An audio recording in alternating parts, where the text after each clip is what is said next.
There is a hidden history that's been deliberately obfuscated from the peoples of the world, and that's why I am on the trail of the Nephilim.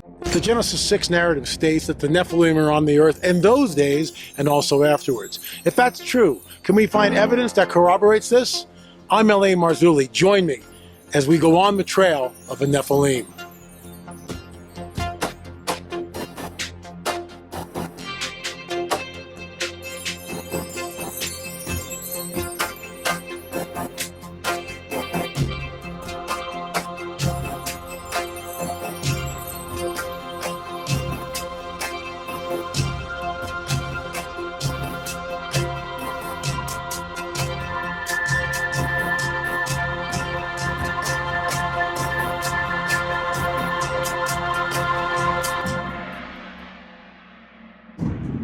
We are circling back to the consecration of Russia and Ukraine to Mary that happened at Fatima and also at the Vatican at the same time, and also in the Ukraine. So it was very, very, very interesting. There, of course, is a banner of Lucia, and on the right of the screen, that's happening at the Vatican. So they were doing this at the same time. They were consecrating it, and I'll get into that and so much more. But first, a word from our sponsor, Noble Gold. For years now, people have been setting up a little contest between crypto and gold.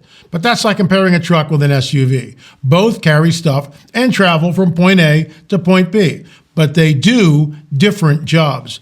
Gold's job is to keep the value of your money safe and preserve its value.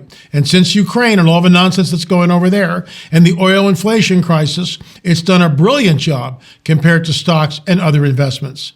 If you're worried about what's going on right now, and frankly, folks, who isn't? Just talk to an expert at Noble Gold about precious metal IRAs for your retirement. They'll put you straight on your options and hold your hand through the whole setup process. And this month, for any qualified IRA, you'll get an incredible 3-ounce silver American Virtue coin completely free as a thank you. Folks, please call 877-646-5347. That's 877-646-5347 now to find out. And if you want to go to the website, that's noblegoldinvestments.com, noblegoldinvestments.com. That's once again, noblegoldinvestments.com. They have been a faithful supporter of what we do here, and they really help us by spending their advertising dollars on our show. So please consider that. Once again, 877-646-5347, noblegoldinvestments.com. Folks, please check out Noble Gold.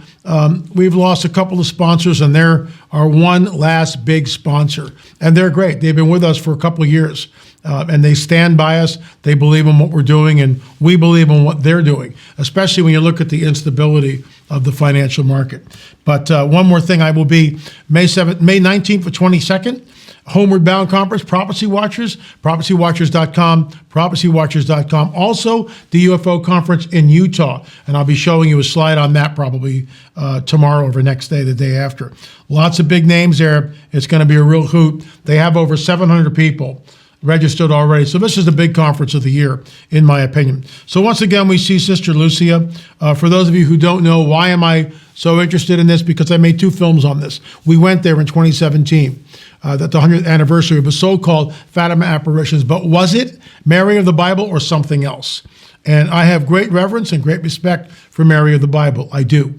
And if you, my caveat here is if you believe that it was Mary of the Bible, more power to you. You're entitled to believe what you want to believe. I also am entitled to believe what I want to believe, and I can push back against that narrative, just like we have Republican and Democrat in this country, and independents and constitutionalists, and on it goes. The bottom line is we no longer have free speech. So if you push back too hard right here, guess what? You can get deplatformed. But I digress. So this is a shot of Fatima right here, and of course you see the Pope on the right-hand side. So they have big screens, and they were doing a dual consecration at the same time. So why this is happening right above Fatima, and look at where we are, and look at this shot. You can see that this shot right here is definitely, you are in the sanctuary at Fatima. I mean, that's not Photoshop. And we see a blue cross in the sky with these white clouds in the shape of course, this is what I would call pareidolia. in the eyes of the beholder. So if this person shooting the photograph is shooting to the sun, and that appears to be where the sun is, then that is a lens flare, plain and simple. If I take a mirrorless camera and I point it at the sun, I'm going to get an orb or another object, and that's what I believe we're seeing here. There's another shot. This is very typical of what I would call a lens flare. But now this is getting legs. It's on the internet, and that's why I'm pushing back against it. Also, we see the dove holding an olive branch in the shape of a luminous blue cross. So again, this is pareidolia. There's clouds there, and people are seeing this.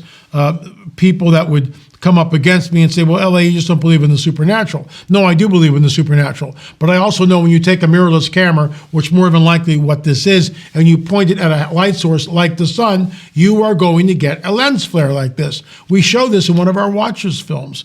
So, this is not a so-called miracle or even something supernatural that's happening, in my opinion.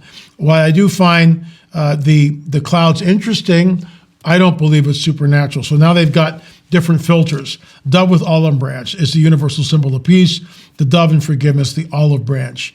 So I don't see that there. Maybe some of you do. But the reason why I'm running with it is because to push back against what I believe was a false narrative. The luminous blue light represents Mary, the Queen of Peace. So, and I'm not bagging on Catholics. You can believe what you want to believe. But in the biblical prophetic narrative right here, there's no mention of Mary becoming the Queen of Peace. All that comes after the 4th century. So for 4 centuries, basically, Mary disappears from the pages of the Bible. We know that. Does she write part of it? I believe she does. I believe Luke's gospel is right from Mary. Maybe the genealogy, don't know. But certainly Mary is involved, in my opinion, in Luke's gospel. I think he went to her and got inside information. I really do. But I don't believe Mary is the Queen of Heaven. And I say that with all due respect, once again. If you want to believe that, she is fine. But there's nothing in the biblical prophetic narrative that states that. It's an invention of men. It's an invention of the Roman Catholic Church. And if you want to believe that, that's fine. People have the right to believe whatever they want to believe. But I can push back against it and warn of supernatural counterfeits, which is what we're looking at here, in my opinion. A clear message, peace and forgiveness in our world can only come through her immaculate heart. So why am I bagging on this? Because Mary herself calls herself a sinner. She does. Just read the Magnificat. She knows who she is. And yet she's the God-bearer. And I hold her in great esteem. I do. She was with our Lord until he started his ministry. It's really unbelievable. Does she have an inside track? Absolutely. Is she the Queen of Heaven? No, she's not, in my opinion. If you want to believe that, more power to you. Why am I pushing back so hard on Fatima? Lucia said this, supposedly, you have seen hell where the souls of poor sinners go. To save them, God wishes to establish in the world devotion to the Immaculate Heart. If what I say to you is done, many souls will be saved and there will be peace. So this is Lucia. Lucia, like decades later, when she's in a convent, she's now a nun, and apparently Jesus appears to her and says this. So do with that what you will, but devotion to the Immaculate Heart is a construct that is non-biblical. Why do I say that? Because we're instructed in our Bibles how to pray. So if it's not here, I have a problem with it. Where does this come from? And if you trace it back, it starts in the 4th century and then snowballs from there. Anyway, folks, we have 2 films on the Fatima apparition. I think you'll find them both interesting. You can go to streaming.lamarzulli.net, streaming.lamarzulli.net, and avail yourself of both films. There is so much information, including the glass plates. Now, I'm going to show you something right here. So this picture was done by a friend of mine, an acquaintance. I met this gentleman at Church of His Presence when I spoke. I think I spoke in there like 3 times, and I did the Fatima presentation. So he took this photograph, the original one, and he had it. There's a new software now, and he color enhanced it, and it really, all of a sudden, the images just burst at the seams, if you please. And you can see very plainly that there's a disc-like object directly over the apparition site. Going back to our 2 films there on the right, Miracle of the Sun. There's the original glass plate held by Jose Machado at the sanctuary at Fatima. That's the negative of it. You can clearly see a disc-like object floating above the people. And you gotta look at it. And you can see the smoke rising up on the right-hand side. It makes a left-hand turn and stops right where the disc is. Something happened at Fatima, but what was it, folks? Something happened at Fatima. We were there. We filmed with the experts who delved into the original handwritten 1917 records. And that's what we go by golly, by gum. If it was Mary of the Bible, fine. I'll debate anyone on it. Anytime, anywhere. I mean, I really will. I've done my homework, I think. I've talked to the experts. Let me just say this in closing. Why would God of the Bible use two groups of psychics to use different occult techniques to herald something wondrous is going to happen on May 13th? And I've been to the building where that original handwritten message that was done by automatic writing and occult technique, we're told not to do that. And it's not the original building, but it's the original paper, original letter. That was written right to left, signed Stella Matutina, the bright morning star, which is another name for the dragon. There's another Fatima. There are two Fatimas, as my good friend Francisco Correa likes to say.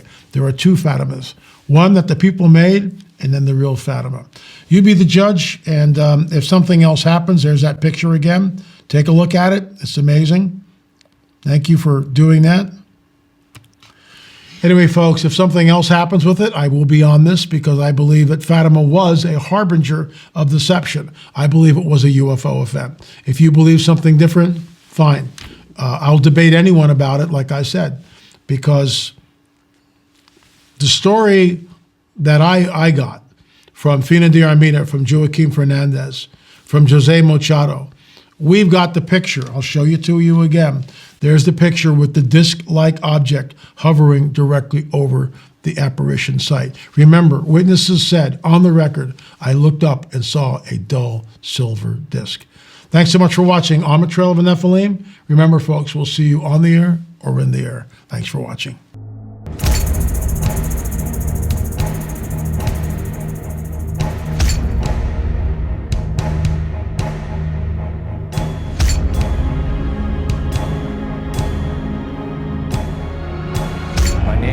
Matthews, I've seen a UFO. I've seen a UFO. And I saw a UFO. A UFO.